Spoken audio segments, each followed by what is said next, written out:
you didn't sand between the stain and the first coat of urethane. Thank you. Never, ever, ever, ever, I don't care what that can says, never sand stain. If you, I guess this would be the best way I can say it, guys, if you finish staining your board and you feel it, and you're like, ooh, that's rough, I should probably sand that. You already screwed up. You didn't prep right.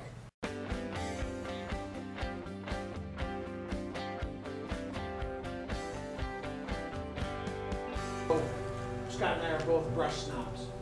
There's nothing that's more enjoyable than laying down a beautifully brushed coat of paint, or clear, or oil, or whatever it is. Doesn't matter what the substance is. It's that it really makes you focus on what you're doing, obviously. I don't think I can get much closer. So, get your Sheen out. We're going to talk about 3 different applications of clear finishes, guys. The first one we're going to talk about is simply laying down polyurethane. We basically practice 3 different models. The first one is this. So we sanded from 80 grit up to 180, did a tack wipe, made sure there was nothing raised up on the grain, and by tack wipe, we wiped it with a damp rag. And can you imagine trying to brush that much urethane? I mean, you could pour it out and get it that thick probably, but to brush it would be ridiculous. This is a case where you take your gun and you load the outside edges with as much urethane as you can get to stay in place.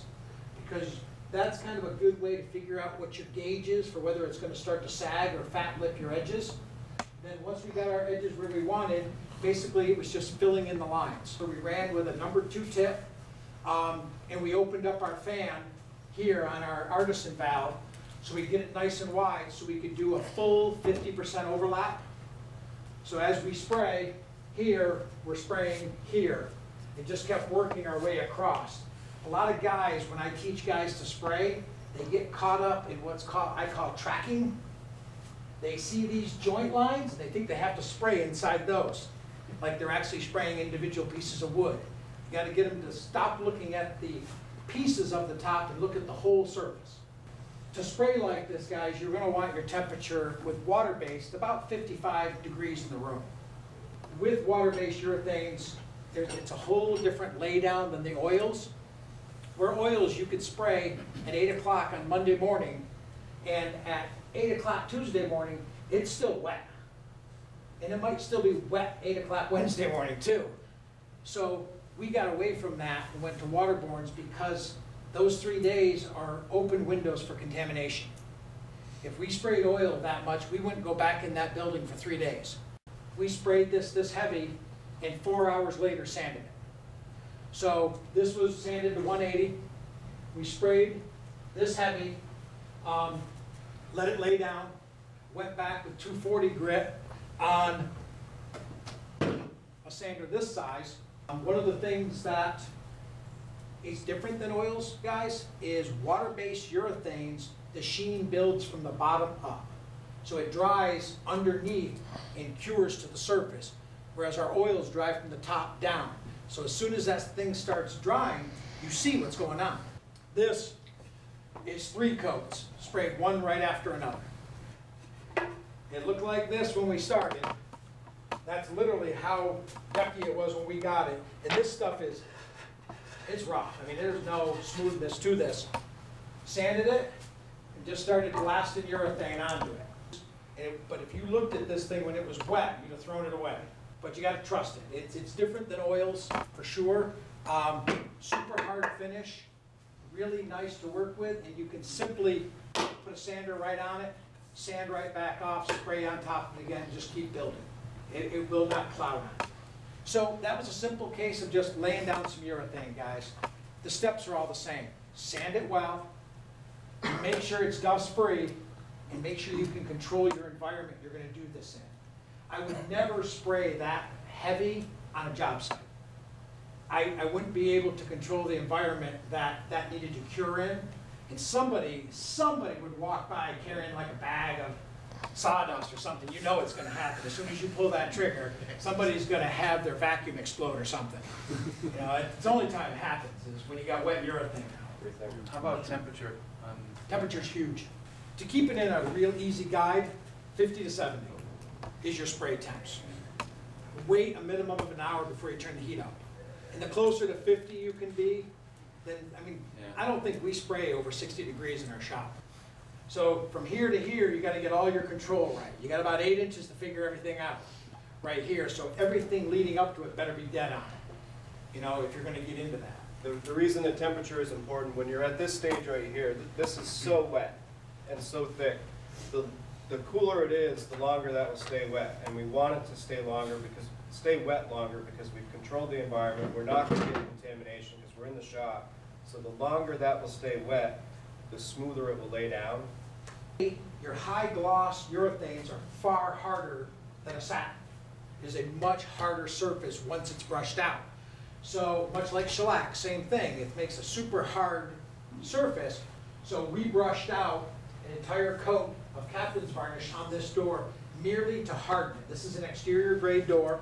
This was designed to harden door, working from inside to out. So my middle style got done first, then this panel, then that style, panel, then I start my rails, and lastly I pull my outside legs.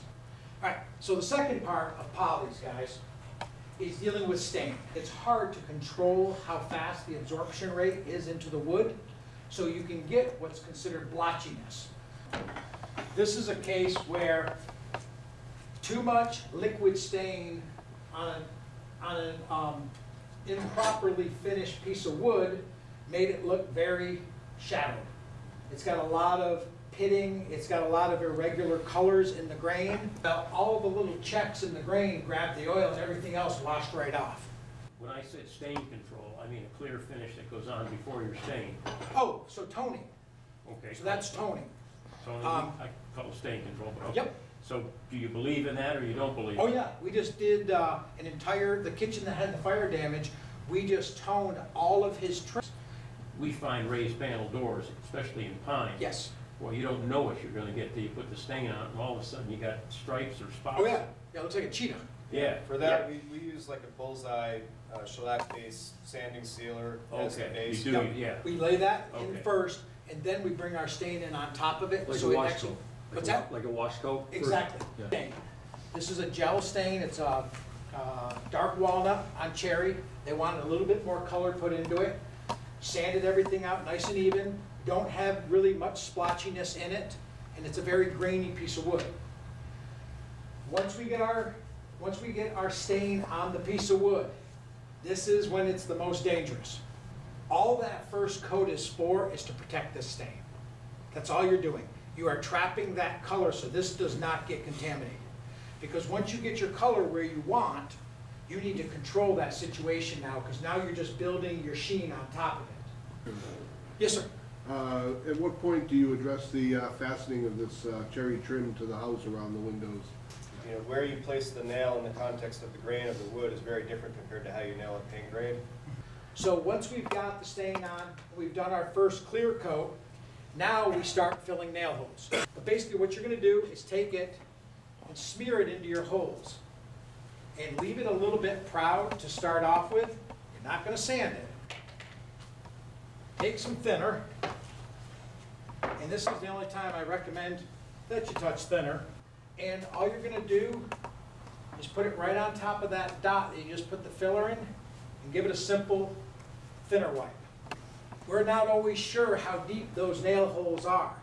That carpenter shot in there, which goes back to our first point. If you can keep that as a much shallower hole, it's a lot easier to fill because there's less room for it to soak in.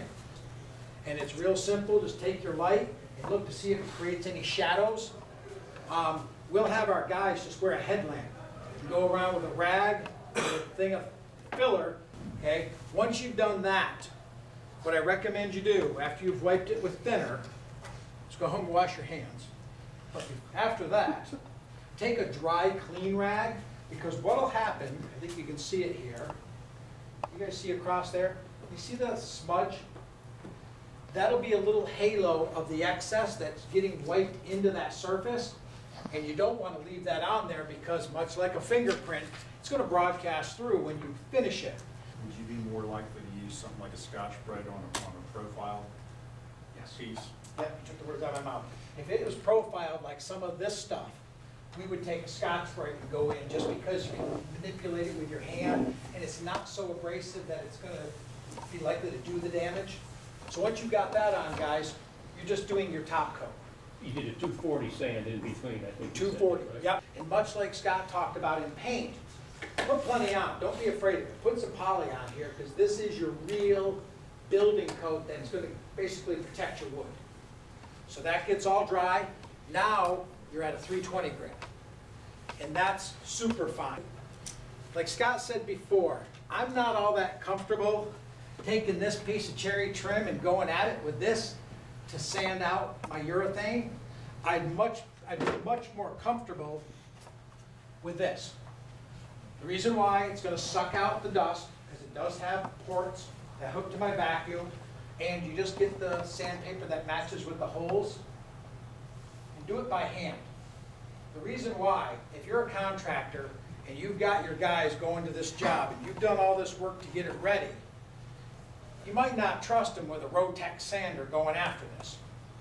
That's the first point. Second point is, you the contractor don't want to have to buy a whole bunch of cherry to fix it, because he punched through the stain coat. So remember, there's still stain on here. If you punch through here, now we're toning. We're gonna have to figure out how to carefully tone stain back into there, reseal that. Because it's a gel stained, you're 72 hours behind again. Any questions? The thing you said, and you kind of jumped over it real quick in the beginning, and I find the same thing, as you said, you never had a roll of masking tape that you trusted. And we've rolled it, we've done all kinds of things with Froggy, with blue, with green, with black. Yep. And we have the same, I think you're talking about the bleed.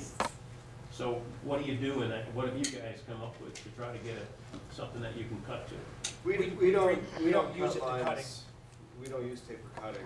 Yeah. We use it just to protect things, so, you know, on that side. Well, even the protection, I'm saying you can still bleed through it, Yep. right? Yeah, what we have found to be the best is 3M 2093 Edge Lock.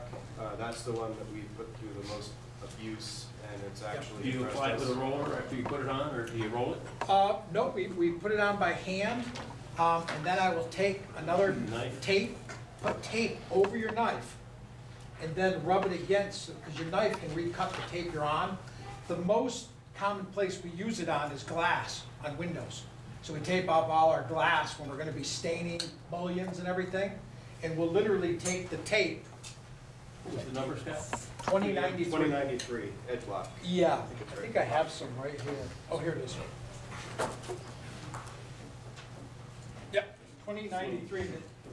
Okay. If you've ever, I don't know if you've ever done this, we didn't know this existed until we called 3M, and Scott wrote an article on testing the tape. If you go to 3M's website, they actually have a chart that recommends the best tape for the best process. 2093 is designed for trim, glass, things like that. We taped glass panels and doors and actually sprayed them with bleach and then scrubbed them with a Scotch Brite. We couldn't tear this tape. We were really impressed by it. Any other questions, guys? Yes, sir. Which shellac are you using in between the gel and the top coats? On the shellac, just seal coat, The bullseye. sand and seal. Yeah, okay. Yeah. I guess one of the last things I want to leave you guys with is, once you get a process that works, stick with it. Take it from start to finish all the way through. Don't skip steps. When you think you found your biggest challenge, just wait a minute. There'll be another one in a couple days coming that's far worse than the last one you got into.